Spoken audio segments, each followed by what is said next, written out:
Une unité de fabrication de briques au cœur d'un litige à la cité Les Rosiers dans la commune de Cocody. Et puis la police brésilienne a perquisitionné aujourd'hui la résidence officielle du gouverneur de Rio de Janeiro dans le cadre d'une enquête pour détournement de fonds alloués à des hôpitaux de campagne durant la pandémie à coronavirus. Bonsoir et bienvenue dans le 19h. Je disais qu'une unité de fabrication de briques à la cité Les Rosiers 3 de la Riviera Palmeiras dans la commune de Cocody trouble la quiétude des riverains. Selon ces derniers, la poussière provenant de l'unité de fabrication de briques couvre leurs maisons et le bruit des machines insupportable. Le syndic de copropriété demande donc la fermeture de la fabrique. Le promoteur, lui, ne l'entend pas de cette oreille. Notre reporter Clément Boko a rencontré les deux parties. Cité Les Rosiers, programme 3, rive droite de la Riviera Palmeiras dans la commune de Cocody. Professeure Rose Kofi Lévry est enseignante à l'université Nangui à Brogua. Elle a encore en mémoire les bons moments passés dans cette maison qu'elle a acquise il y a quelques années. Au moment où nous achetions nos maisons ici au Rosier, c'était un quartier résidentiel et très paisible. Mais depuis un certain temps, il y a une usine qui est venue s'installer et juste derrière ma clôture. Donc ça produit les briques à longueur de journée. Ils commencent à 7h30 et ils finissent à 17h. Et ça émet tellement de bruit, tellement donc de nuisances, les nuisances sonores et les nuisances environnementales. Parce que le bruit fait qu'on ne peut pas profiter de notre terrasse, on ne peut pas se reposer dans notre propre chambre. Même quand tu mets le climatiseur, tu ne peux pas te reposer. Tu es dans la douche, c'est le bruit que tu entends. Donc, nous ne pouvons plus supporter cela. Pour le syndic de copropriété, il est clair.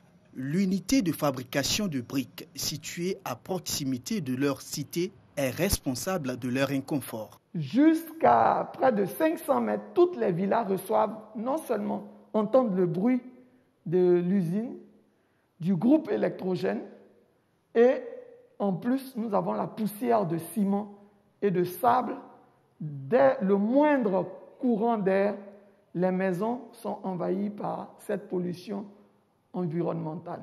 Ce bassin d'orage, lorsqu'il n'y avait pas de construction à l'intérieur, malgré toutes les inondations qu'il y a eu à la Palmeiras, nous n'avions jamais connu d'inondation.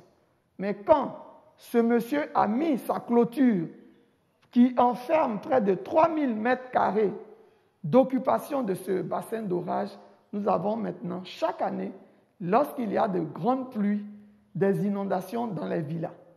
Que cette usine puisse être arrêtée. Parce que, il n'avait pas les papiers de l'étude environnementale du SIAPOL et il n'avait pas produit un permis de construire en bonne et due forme de cette usine. Pour entendre la version de M. Andrew Nyangadou, propriétaire de la fabrique, nous avons rendez-vous avec Maître Alamissa Ouattara, son avocat. Nous avons parcouru, M. Andrew a parcouru toutes les étapes pour aboutir jusqu'à son titre définitif et au permis de construire. Tous ces éléments ont été délivrés par l'État de Côte d'Ivoire. Vous le savez, pour confectionner les briques, il y a tout ce qui se fait. Le mélange du ciment, du sable, le gravier, mais ça entraîne effectivement de la poussière. C'est tout à fait normal. Ça entraîne, je vais dire, des bruits parce qu'il y a des manœuvres qui y travaillent. Donc les nuisances dont ils sont en train de parler, nous ne les nions pas. Mais ce sont, je vais dire, des situations qui sont subséquentes à la construction d'une maison. Ils disent aujourd'hui que c'est une usine. Bon, à eux d'en rapporter, je vais dire, cette preuve. Lorsqu'on vous donne un ACD à usage d'habitation, vous avez la possibilité d'obtenir ce qu'on appelle une dérogation pour changer l'objet pour lequel, je veux dire, l'ACD vous a été accordé, ce sont des choses qui se font. Rien n'est figé. Vous avez ici le plan que je vous présente pour vous dire que les installations de M. Nyangadou Androu et la zone conflictuelle, la zone résidentielle qui porte à polémique, la distance est de 50 mètres. C'est-à-dire 2 fois et demi la distance requise. En attendant que les autorités compétentes tranchent, chacune des parties devra faire des concessions pour une cohabitation pacifique. 1317 kg de médicaments de qualité inférieure et falsifiés et 28 kg de cannabis ont été saisis par les agents de la cellule antidrogue de la brigade de gendarmerie de Mans. Un chauffeur a été d'ailleurs mis aux arrêts. Il demande toute implication dans cette affaire. Le reportage de Eve Boy.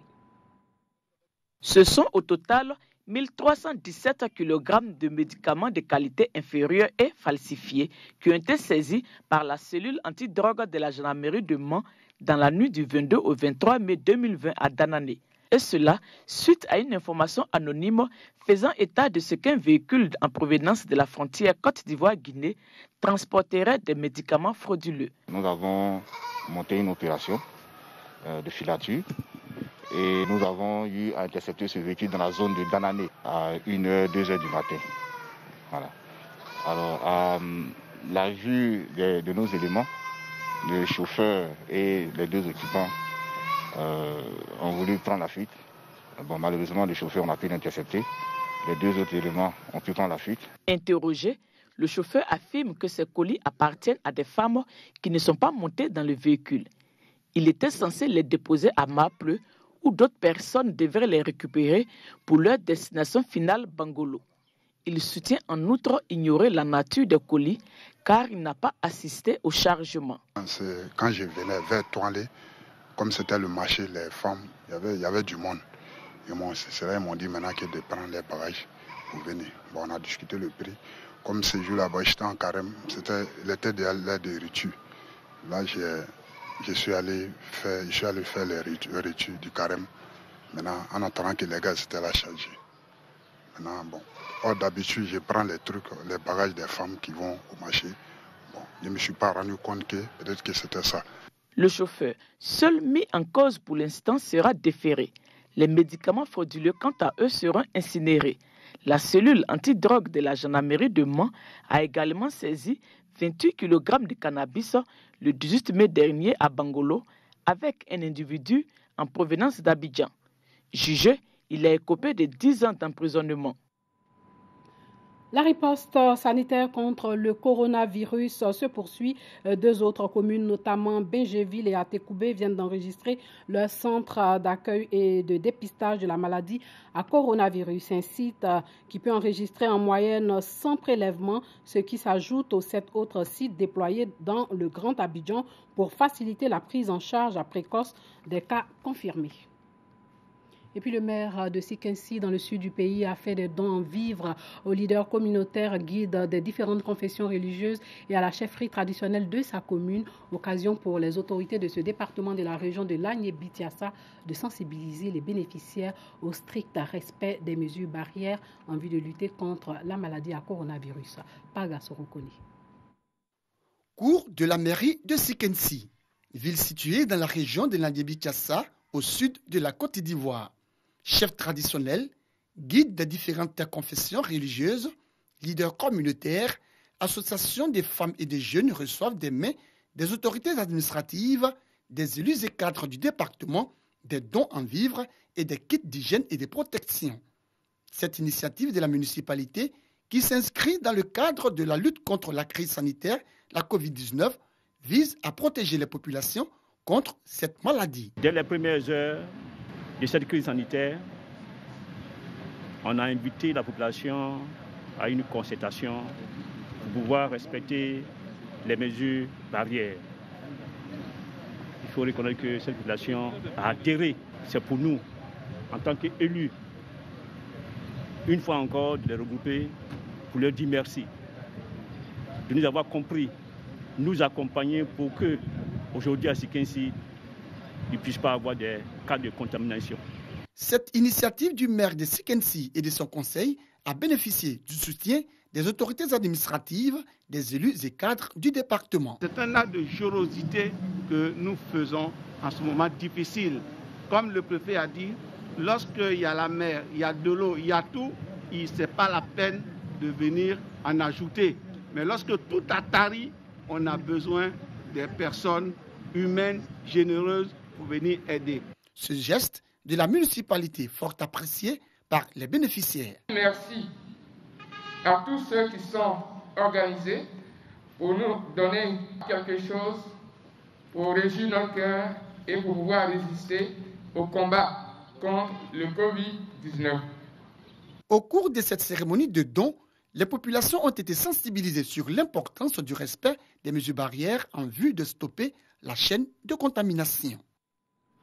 Sachez que 9 combattants d'un groupe armé impliqué dans l'attaque d'une ville du sud-est de la Centrafrique il y a une semaine ont été arrêtés et remis à la justice.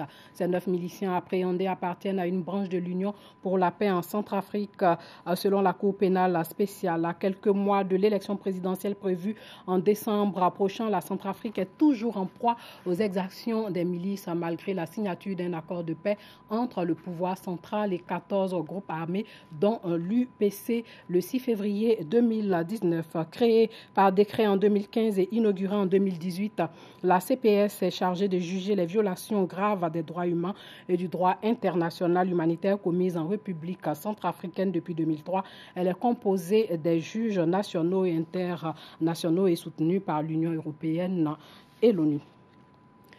La police brésilienne, elle a perquisitionné aujourd'hui la résidence officielle du gouverneur de Rio de Janeiro dans le cadre d'une enquête pour détournement de fonds alloués à des hôpitaux de campagne durant la pandémie à coronavirus. Le gouverneur Wilson Witzel a nié toute malversation dans un communiqué et s'est mis à la disposition de la justice. L'opération de grande envergure est appelée Placebo. La police a évoqué l'existence d'un réseau de corruption lié à la construction d'hôpitaux de campagne, des 9 hôpitaux de campagne censés être construits pour éviter la saturation du système de santé de l'État de Rio de Janeiro. Seuls 3 ont été inaugurés jusqu'à présent alors que l'épidémie explose. L'État de Rio est le deuxième le plus touché du Brésil après celui de Sao Paulo avec plus de 4 000 morts et 39 000 cas confirmés de la maladie à coronavirus sur un total de 23 473 décès et plus de 370 000 personnes contaminées dans tout le pays.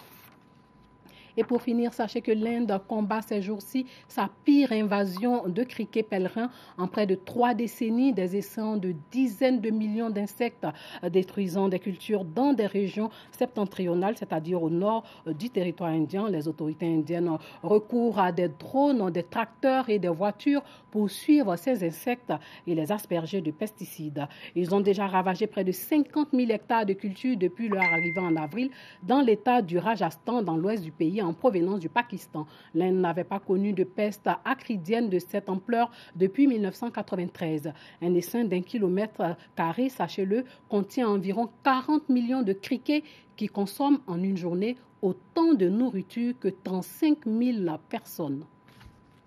Voilà, c'est la fin de ce journal. Merci de nous avoir suivis.